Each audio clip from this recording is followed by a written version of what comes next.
Hello, नमस्कार. मी ज्योती आणि माझ्या एका नवीन व्हिडिओत तुमचं स्वागत. आय होप तुम्ही मस्त मजेत असाल. तर चला व्हिडिओला सुरुवात करते. आणि आज मस्त ना, तर छान अशी व्हिडिओला सकाळी सुरुवात केलेली आहे. आणि जे बर्ड फीडर लावलेलं होतं ना, त्याच्यावर आज मस्त म्हणजे रोजच येतात बुवा सकाळी चिमण्या. तर मी जेव्हा बघत होते ना बाहेर, तेव्हाच वेळेला चिमणी आली आणि मस्त इथं खाणं चालू होतं तिचं. तांदूळ आणि वरती पाणी असं ठेवलेलं असतं. तर खूप छान वाटतं असं जेव्हा आपण घरातून त्यांना बघतो ना त्या खाताना, तर खूप छान वाटतं. तर असं आता जेव्हापासून हे बर्ड फीडर लावलं आहे ना, तेव्हापासून रोज 2-3 आणि सकाळी पण त्यांचा ना खूप आवाज येत असतो, कारण त्या इथं सर्व ना खायला बसलेले असतात ना. तर तेव्हाही त्यांचा खूप असा चिवचिव चालू असते. पण आपण जेव्हा आम्ही सकाळी उठलेलो नसतो, पण आता जेव्हा मी इथं उभी होते, तर तेव्हा त्याच वेळेला ती चिमणी आलेली होती आणि छान अशी खेळत पण होती इकडून तिकडे आणि छान खायचंही चालू होतं तिचं.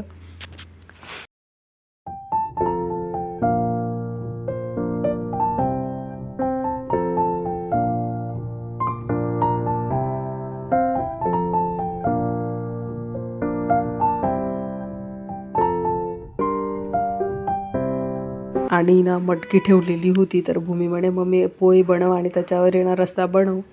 तर आपण आहे ना पोहा रस्सा खाऊ. तर त्यासाठी मग इथं मी ना मटकी धुवून घेतली आणि आता तिला बॉईल करून घेते. म्हणजे पाणी दुसऱ्याकडे ठेवलेलं होतं. तर त्यातच मी मटकी टाकली आणि थोडीशी हळद आणि 1 चमचा मीठ टाकून आहे ना, तर 10-15 मिनटं आहे ना अशी बॉईल करून घ्यायची आहे.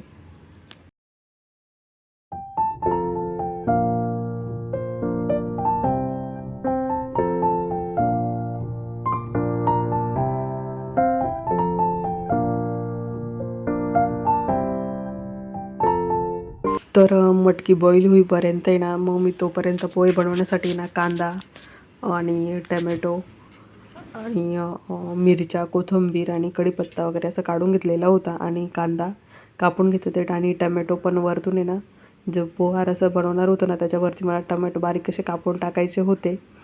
तर म्हणून मी त्याबरोबरच आहे ना, बारीक असा टमॅटो पण कापून घेतला आणि मिरच्या पण 2-3 लांब कापून घेतल्या आणि थोडीशी कोथिंबीर पण कट करून घेतली. आणि म्हणजे पोहे बनवण्याचं आहे ना साहित्य मी इथं साईडला काढून ठेवलेलं होतं.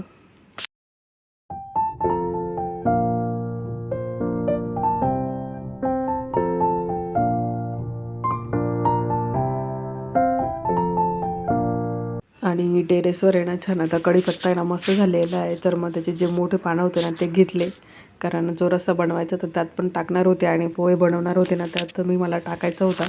तर म्हणून मग मी इथं आहे ना कढीपत्त्याच्या 2 अशा काड्या काढून घेतल्या आणि त्यानंतर मग बारीक चिरलेला कांदा, टमॅटो, कोथिंबीर आणि मिरच्या आणि पोहे पण मी भिजवून ठेवलेले होते.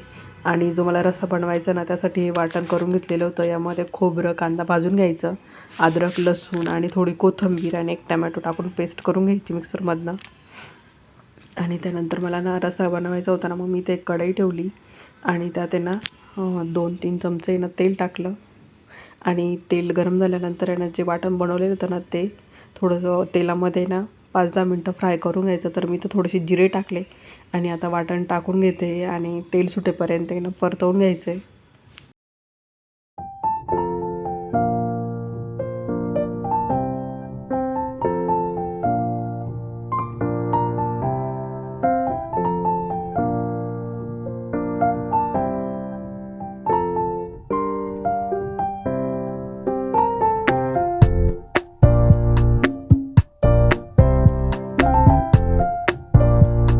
तर वाटण पण तेलामध्ये ना व्यवस्थित असं परतवलं गेलेलं आहे आणि तुम्ही बघू शकता अगदी तेल पण सुटलेलं आहे.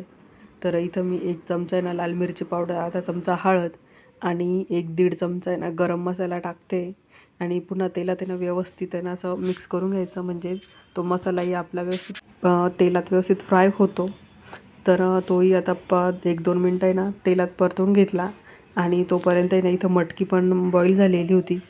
तर आता मी ना त्यातलंच थोडंसं पाणी घेऊन त्या कढईमध्ये टाकते आणि पुन्हा ते जो मसाला आपण तयार केलेला आहे ना तो या कढईमध्ये टाकून घेणार आहे.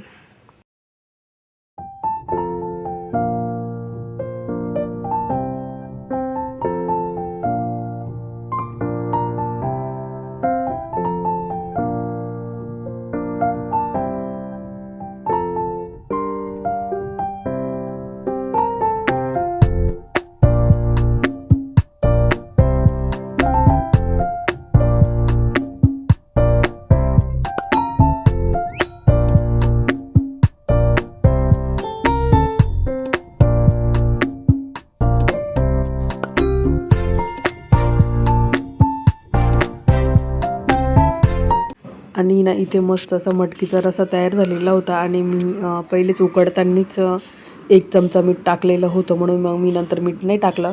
आणि त्यानंतर मग थोडीशी कोथिंबीर आता कापून टाकली. तर 5-10 मिनटं आहे ना आता उकळी येऊ देणार आहे आणि त्यानंतर मग रस्सा इथं तयार झालेला आहे. तुम्ही बघू शकता अगदी मस्त अशी तरी आलेली आहे आणि हीच तरी ना पोह्याबरोबर, ते तरी पोहे म्हणतात ना, तर तशी खायला ना खूप छान लागते. तर तुम्ही बघू शकता अगदी मस्त अशी तरी आलेली वरती आणि मटकी पण छान शिजल्या गेलेली होती. तर 5-10 मिनटं ना मस्त अशी उकळी येऊ दिली आणि रस्सा तयार झालेला होता. तर आता मी पोहे तयार करून घेते. तर इथं मी 2 चमचे ना तेल टाकून घेतलं, जी किटलीतली आपली पळी असते ना त्याने, आणि 1 चमचा मोहरी, 1 चमचा जिरे टाकले आणि त्यानंतर आहे ना शेंगदाणे टाकले. म्हणजे शेंगदाणे ना पहिले तेलात आहे ना व्यवस्थित असे तळल्या गेले ना, तर मग त्याची टेस्ट आहे ना छान लागते पोह्यांमध्ये.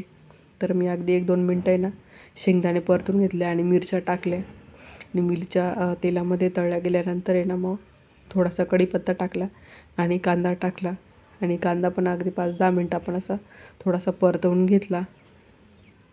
आणि ना कांदा थोडासा परतला गेल्यानंतर आहे ना मी अगदी इथं ना थोडीशीच हळद टाकते, कारण पोह्यामध्ये ना आम्हाला जास्त हळद टाकलेली आवडत नाही, म्हणून एकदम कमी बुवा थोडासा कलर फक्त येण्यासाठीच मी हळद टाकत असते. आणि त्यानंतर इथं भिजवलेले पोहे टाकते आणि पुन्हा असं व्यवस्थित हलवून घ्यायचं आणि त्यानंतर मग कोथिंबीर आणि मीठ टाकणार आहे.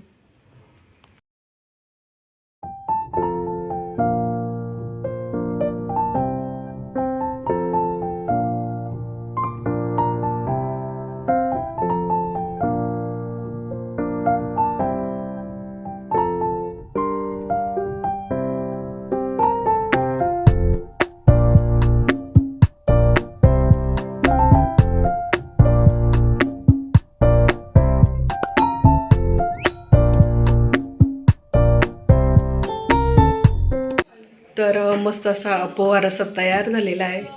तर चला आता खाऊया कसा झालेला आहे, कारण भूमीला आज इच्छा होती की पोहा आणि रस्सा त्याबरोबर खायची. तर आज मी बनवला आहे, कारण भूमीचीच इच्छा होती हे खाण्याची, आज बनव असं. तर मग ती म्हणे मम्मी जसं सांगते ना तसं तू ताटामध्ये टाक. तर मग मी आता तिने मला पहिले पोहे सांगितले त्यावरती टाकायला आणि मग ती जसं सांगत होती ना तसं तसं मी टाकत होते, कारण तिला तसं ते खायचं होतं. आणि त्यानंतर मग इथं दोन जे चमचे असतात ना, तर मी ते 2 इथं मटकीचे टाकले, म्हणजे रश्श्याचे. आणि त्यानंतर मग थोडंसं फरसाण पण टाकून घेतलं आणि त्यानंतर तो कोथिंबीर आणि कापलेला बारीक टमॅटो होता ना, तोही टाकला आणि थोडीशी कोथिंबीर टाकली. तर मस्त असं छान वेगळं काहीतरी खायचं, तर कधीतरी असं वेगळं खायला मुलांना आवडतं. तर तिला दिल्यानंतर आहे ना मी पण इथं पोहा रस्सा घेतला आणि खरंच आहे ना खूप म्हणजे खूपच छान झालेला होता. तर कधीतरी ना असं वेगळं म्हणजे खाऊशी वाटतं. पोहे तर आपण नेहमीच बनवत असतो, पण त्यावर असं पोहा रस्सा खाणं म्हणजे खूप छान. तर मस्त तरी आणि पोहे खाल्ले आणि आरवला पण झोपवलं आता. आणि त्यानंतर आहे ना मिशोवरनं मी छोटे चौरंग मागवले, ते मार्बलचे. तर ते आलेले होते, तर मग आता त्याचं ते कसे आलेले ते बघायचं होतं. तर म्हटलं चेक करू, आणि आरव पण झोपलेला राहिला तर व्यवस्थित बघता येतं, नाही तर तो बघूच देत नाही. तर आता त्याला झोपवलं आता. तर चला बघू आपण, जे मी मार्बलची छोटीशी चौरंग मागवले त्याच्यावर दिवा वगैरे आपण ठेवू शकतो, देवा नाही ठेवू शकतो. तर चला व्हिडिओ स्किप न करता पूर्ण बघा. तर मिशोवरनं मी या पहिले पण भरपूर असे वस्तू मागवलेल्या आहे आणि सर्वांची क्वालिटी ना अगदी अशी छान आलेली आहे. तर कोणतीही वस्तू मला तरी खराब वगैरे नाही आलेली आहे, कारण जी वस्तू मी घेतली ना ती अगदी जशीच्या तशी आलेली आहे.